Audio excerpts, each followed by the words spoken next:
الحمد للہ نحمده ونستعینه ونستغفره ونؤمن به ونتوکل علیہ وصلی اللہ تعالی علی خیر خلقہ سیدنا مولانا محمد وعلی آلہ واصحابہ اجمعین اما بعد فاعوذ باللہ من الشیطان الرجیم بسم اللہ الرحمن الرحیم یا ایہا الذین آمنوا کتب علیکم الصیام کما کتب علی الذین من قبلکم لعلکم تتقون صدق اللہ العظیم۔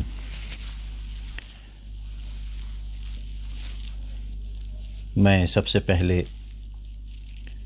تمام بزرگان، ہمارے محترم حضرات، محترم اسلامی مائیں اور بہنیں اور میرے عزیز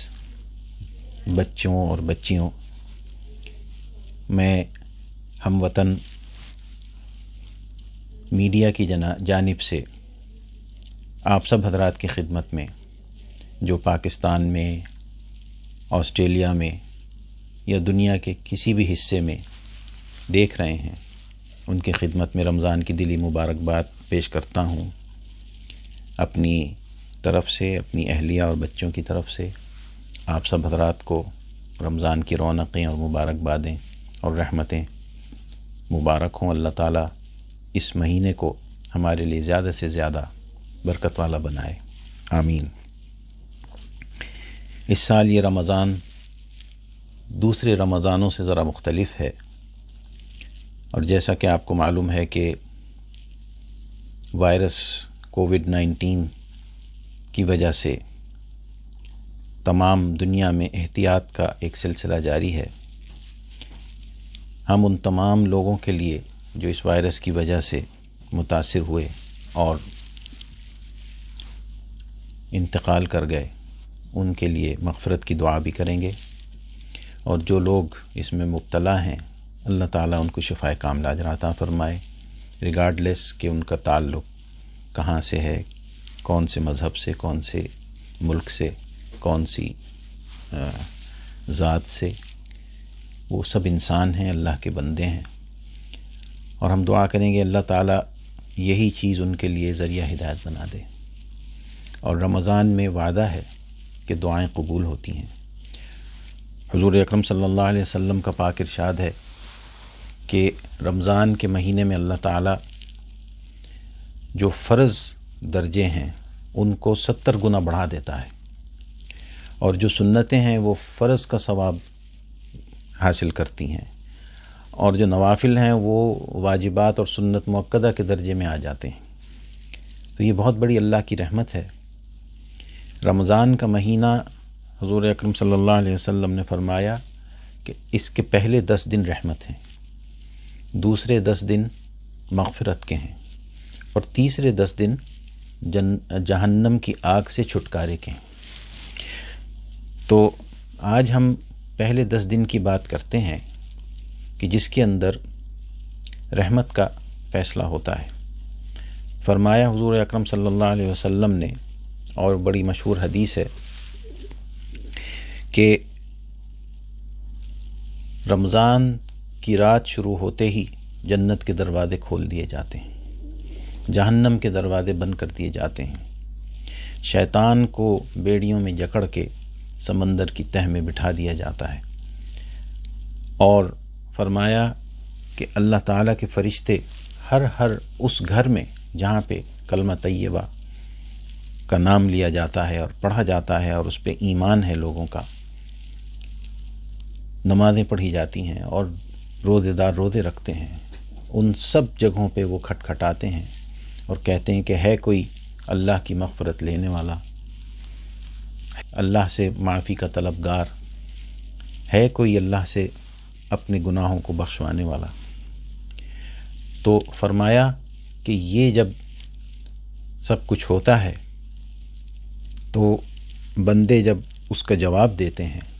کوئی روزے رکھ رہا ہے، نمازیں پڑھ رہا ہے، اللہ سے مغفرت مانگ رہا ہے، تو فرمایا کہ اللہ اپنے فرشتوں کو دکھاتا ہے کہ یہ کون ہیں یہ لوگ۔ اللہ جانتا ہے کہ یہ کون ہیں، لیکن فرشتے گواہ بننے کے لیے جواب دیتے ہیں کہ یا اللہ تعالیٰ یہ تیرے وہ بندے ہیں جنہوں نے روزے رکھے ہیں اور نمازیں پڑھ رہے ہیں اور تجھ سے مغفرت مانگ رہے ہیں۔ اللہ تعالیٰ پوچھتا ہے کیا انہوں نے مجھے دیکھا ہے؟ یا اللہ تعالیٰ دیکھا تو نہیں ہے، لیکن تیرے سچے نبی سید الانبیاء ختم المرسلین محمد مصطفیٰ صلی اللہ علیہ وسلم نے یہ خبر دی ہے، یہ کلمہ لا الہ الا اللہ ان تک پہنچایا ہے، یہ اس پہ ایمان رکھتے ہیں اور ان کی بات کو سچا مان کر آپ پر یقین رکھتے ہیں اور آپ سے مغفرت کے طلبگار ہیں، کیونکہ آپ کے سوا مغفرت اور معافی دینے والا کوئی نہیں۔ اور حقیقت یہ ہے کہ رحمت اس لیے کہا گیا ان 10 دنوں کو کہ اگر معافی دینے والے کے دل میں رحمت نہ پیدا ہو یا رحمت کا ارادہ نہ ہو تو وہ کبھی معاف کرتا ہی نہیں ہے۔ اسی لیے فرمایا کہ میری رحمت کھلنی شروع ہو جاتی ہے، میری رحمت کھل جاتی ہے، اور جب لوگ رحمت کے دامن میں آ جاتے ہیں اور اپنی پچھلی زندگی سے معافی کے طلبگار ہوتے ہیں اور معافی مانگتے ہیں تو میں ان کے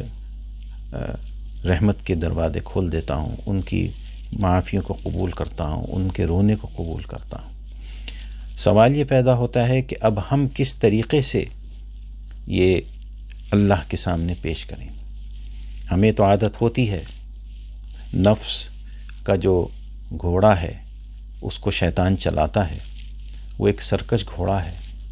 نفس کو 3 درجوں میں نام دیا گیا ہے قرآن پاک میں، نفس امارہ، نفس لوامہ اور نفس مطمئنہ، اور اس کی مثال ایسی ہے کہ جیسے ایک جنگلی گھوڑا، وہ کسی کے قابو میں نہیں آتا، جو لتی جھاڑتا ہے ہر ایک کے اوپر، لیکن جب اس کو قابو کر لیا جاتا ہے تو اگرچہ اس پہ سواری نہیں ہو سکتی لیکن وہ قابو میں ہوتا ہے اور اس کو تربیت کیا جاتا ہے، اس کو ٹرین کیا جاتا ہے، اور جب وہ ٹرین ہو جاتا ہے تو اس پہ پھر سواری جب کی جاتی ہے تو وہی گھوڑا جو کسی وقت سرکش تھا وہ پھر قابو میں آ کے جہاں مالک کہتا ہے وہ ادھر ہی چل پڑتا ہے۔ تو نفس کا بھی یہی ہے کہ نفس کو اگر چھوڑ دیا جائے تو شیطان اس کا سوار ہو جاتا ہے اور شیطان اس کو پھر اپنی مرضی سے چلاتا ہے اور ہم اس کے غلام بن جاتے ہیں، وہ اپنی دلتیاں جھاڑتا ہے اور ہم مجبور ہوتے ہیں۔ لیکن جب ہم اس کو کنٹرول کرتے ہیں اس کے لیے تھوڑا مجاہدہ کرنا پڑتا ہے، اور وہ مجاہدہ جو ہے وہ سب سے بڑا مجاہدہ جو رمضان میں کیا جاتا ہے وہ بھوک اور پیاس کا مجاہدہ ہے، اور اس کا مقصد یہ نہیں ہے کہ ہم اس کو معمولی چیز سمجھیں۔ حضور اکرم صلی اللہ علیہ وسلم نے فرمایا کہ روزے دار کے منہ کی بو اللہ کے نزدیک مشک کی خوشبو سے افضل ہے، اور اللہ نے فرمایا کہ روزے دار جو ہے وہ اس کا اجر میرے پاس ہے۔ تو انشاءاللہ ان 10 دنوں میں ہم یہ کوشش کریں گے کہ اپنے نفس کو قابو میں رکھیں، اپنی آنکھوں کو، اپنی زبان کو، اپنے دل کو، اور اللہ کے خوف سے اور یقین کے ساتھ کہ اللہ کی رحمت کھلی ہے، میں اس میں آ جاؤں، اپنے آپ کو اس قابل بنائیں اور یہ روزوں کے ذریعے سے اللہ سے قرب حاصل کریں۔ اللہ تعالی ہم سب کا حامی و ناصر ہو، ہم سب پر اپنی خاص رحمتیں اور فضل نازل فرمائے، اور ہمیں بھی اپنے معاف ہونے والے بندوں میں قبول فرما لے اپنے حبیب پاک صلی اللہ علیہ وسلم کے صدقے سے۔ وآخر دعوانا ان الحمد للہ رب العالمین۔ السلام علیکم۔